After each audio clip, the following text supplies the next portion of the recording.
Olá, bom dia amigos e amigas do canal Dica de hoje.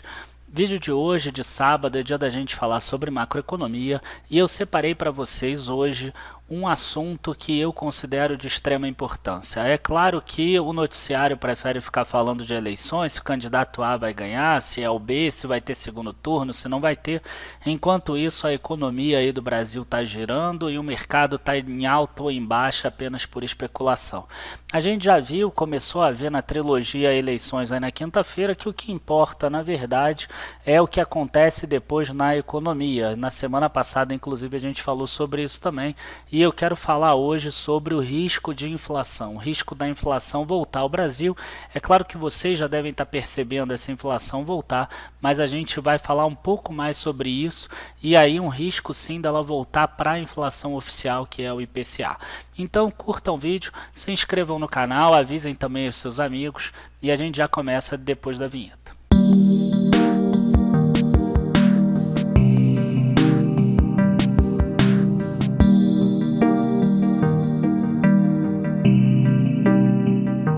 Bom, eu vou começar aqui mostrando que o próprio Ilan Goldfein, o presidente agora do Banco Central, ele fez um pronunciamento, inclusive apareceu aqui na EBC, que é exatamente a agência de notícias do governo, em que ele fala sobre esse risco da inflação voltar. É importante a gente observar antes o seguinte: eu fiz uma pesquisa no Google, assim, risco de inflação. E aí a gente vê aqui algumas matérias do dia 25 de setembro, e quando sai a matéria lá na EBC, que é exatamente a empresa brasileira de comunicações, dia 27 de setembro, onde o próprio presidente do Banco Central fala que crescem riscos para a inflação no Brasil, a gente vê aqui que as mídias mais importantes que falam sobre isso é a Paraíba Online, o Antagonista e Opinião aqui DCI. Então, o que a gente vai ter aqui sobre isso? A gente vê que a mídia está tentando não falar sobre isso, principalmente agora no período eleitoral. Então vamos ver qual é a tese que o Goldfein está falando, por que a inflação vai voltar. Ele chega a citar aqui que a política monetária deve continuar a ser estimuladora para a economia, mas a taxa básica de juros pode voltar a subir gradualmente. É uma coisa que eu sempre coloco nos relatórios, que a taxa de juros atual não é uma taxa que o Brasil consiga manter no longo prazo, é uma taxa que é abaixo do que o Brasil precisa, exatamente para estimular a economia. E a gente vê que não tem dado certo. Inclusive, eu cheguei a falar que isso não ia dar certo lá no dia 14 de junho. É só vocês voltarem no meu vídeo aqui, mais pressão no Copom, que a gente já falava que desde aquele momento o Copom deveria aumentar as taxas de juros, para que não houvesse nem risco de inflação, nem esse risco de disparada no dólar. Aí vamos ver agora o que ele fala que são os riscos de inflação. E ele chega e fala aqui, ó, há 3 riscos para a inflação considerados relevantes para o Banco Central. Um deles é a capacidade ociosa da economia brasileira, que pode reduzir a inflação, aí é o contrário, que é abaixar a inflação, quer dizer, as empresas podem produzir mais sem precisar investir, comprar novas máquinas, fazer novos investimentos, então ela dilui os custos dela, ela pode às vezes não aumentar tanto o preço, mesmo com excesso de demanda, porque ela está produzindo mais, ela está diluindo mais os custos dela. E depois tem os 2 gatilhos de alta da inflação. 2 riscos que estão crescendo. Um deles é o risco de frustração das expectativas sobre a continuidade das reformas, como a da Previdência. Quer dizer, isso na minha concepção já existe desde fevereiro desse ano, não é algo novo. E a outra é o cenário internacional mais incerto, especialmente para economias emergentes. Na minha visão, isso também já existe desde maio ou junho.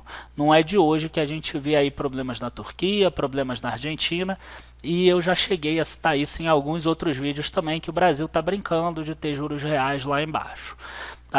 O IGPM, por exemplo, já passou de 10%, o IPCA continua comportado, e o que eu quero mostrar agora para vocês é algo que pode até chocar um pouco, mas é uma política que costumeiramente o Brasil faz em anos de eleição. Então vamos aqui na foto agora, E eu peguei aqui a taxa de juros dos últimos 20 anos no Brasil. Então olhem como durante as eleições o Brasil precisa ter uma alta de juros, mas o que o Banco Central faz? O Banco Central, para não parar a economia, para não frear aquele candidato do governo que nessa eleição nem teria esse problema, mas enfim, para não frear a economia, o Banco Central mantém a taxa estacionada mesmo precisando subir. Os maiores exemplos disso, vocês podem ver aqui, eleições de 2002, a taxa ficou aqui parada em 18, 18,5% e depois das eleições ela voou lá a 26,25%. Em 2006 não precisou porque, sinceramente, eu acho que ninguém no mercado tinha dúvida que o Lula iria continuar. Tá? E a taxa de juros também estava aqui em queda. Tá? Então a gente passa para 2010. 2010 a gente vê aqui que a taxa de juros também ficou parada nesse patamar aqui de 11% e logo depois da eleição precisou subir os juros. E 2014 a mesma coisa, só que 2014 ainda teve um agravante, porque a taxa de juros ficou parada por tanto tempo que a economia depois teve que tomar um remédio muito forte, que foi exatamente todo esse período de recessão que colocou aí mais de 8 milhões de brasileiros desempregados em 3 anos aí mais ou menos. Então a gente está falando de vida de pessoas, a gente está falando de pessoas que ficaram desempregadas, pessoas que deixaram de ter uma renda, pessoas que tiveram que passar para a informalidade exatamente por causa de política monetária. E a gente vê que acontece de novo aqui, eleições de 2018, a taxa de juros sendo mantida num patamar mais baixo do que ela precisa, exatamente por causa das eleições. E aí entra aquilo que eu sempre falo, o Brasil ele tende a fazer essa política estimulativa em ano de eleição. Só que o Brasil ele não inspira a mínima confiança para os empresários no Brasil investirem. Então, mesmo que tenha uma taxa muito baixa, o investidor ele não faz um investimento. Ele espera acabar as eleições para investir depois, porque existe todo um risco jurídico no Brasil e existe todo um risco de mudança de lei também, que é muito normal e isso vai demorar no mínimo aí 20, 30 anos para se modificar, caso o Brasil queira fazer essa modificação também. Então, é muito mais do que número, é muito mais do que aquela despesa financeira que aparece ali no resultado financeiro na DRE. Ele é uma questão de confiança. Vocês podem ver que o Brasil manteve essa taxa baixa, o Brasil não cresceu, as expectativas de PIB continuam caindo, migrando lá para o que eu tinha imaginado depois da greve dos caminhoneiros, que seria alguma coisa perto de 1% nesse ano do PIB, até porque a safra não veio tão boa como a do ano passado, e enfim, mais um ano perdido. Espero que o remédio não precise ser muito forte depois e ele não vai ser forte se forem aprovadas as reformas necessárias. Caso contrário, pode entrar o candidato A, o B, o C, o D, que a gente vai ter problemas, tá? Desculpa aí o vídeo um pouco mais incisivo, mas tudo isso foi falado aqui no canal ao longo dos últimos meses. E a gente vê que agora a imprensa e o próprio Banco Central começam a preparar a população para uma inevitável alta de juros logo depois das eleições. Enfim, como sempre é, Brasil sendo Brasil, Brasil voltando sempre no tempo, de 4 em 4 anos repete a mesma política que já não deu certo 3 vezes. E é isso aí, a gente continua dessa forma. Muito obrigado aí a todos. Não se esqueçam de se inscrever na trilogia Eleições. O primeiro vídeo já foi na quinta-feira. O segundo vídeo vocês já vão receber por e-mail na própria segunda-feira.